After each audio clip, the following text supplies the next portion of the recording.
আসসালামু আলাইকুম। তো আমি আজকে একটা ছোটো মাছের রেসিপি দেখাবো, হাতে মাইখে রানবো। তো এখানে আমি পেঁয়াজ কুচি, মরিচ কুচি আর রসুন কুচি দিয়ে দিলাম, স্বাদ মতো লবণ, হলুদের গুঁড়া,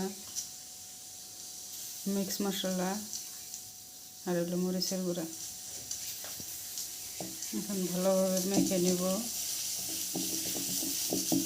মাখানো হয়ে গেছে, এখন দিয়ে দেবো মাছ। এটা হলো মোয়া মাছ। ভালোভাবে মেখে নেব।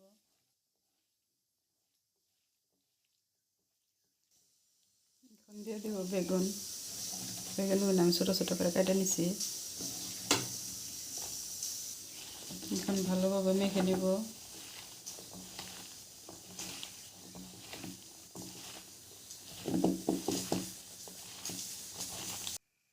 এই তো মাখানো হয়ে গেছে।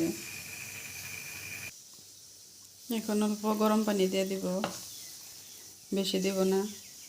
আমি এটা চটচটি করব, বেশি ঝোল দেব না। এখন ঢাকনি দিয়ে ঢেকে দেব। ঢাকনি দিয়ে ঢেকে এখন চুলায় বসাই দিলাম।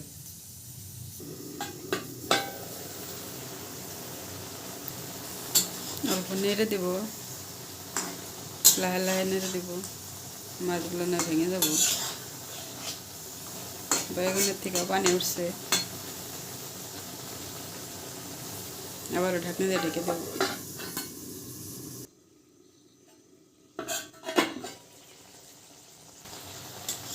হয়ে গেছে আমার তরকারি। তো এইভাবে হাতে মেখে রান্না করলে অনেক মজা লাগে, আপনারা ট্রাই করবেন। রেসিপিটা কী বানালো কমেন্ট করবেন। এইভাবে রান্না করলে তাড়াতাড়ি হয়, বেশি টাইম লাগে না, আর খেতে অনেক মজা হয়। হয়ে গেছে, আমি গ্যাস অফ করে দিলাম। আল্লাহ হাফিজ, সবাই ভালো থাকুন, সুস্থ থাকুন।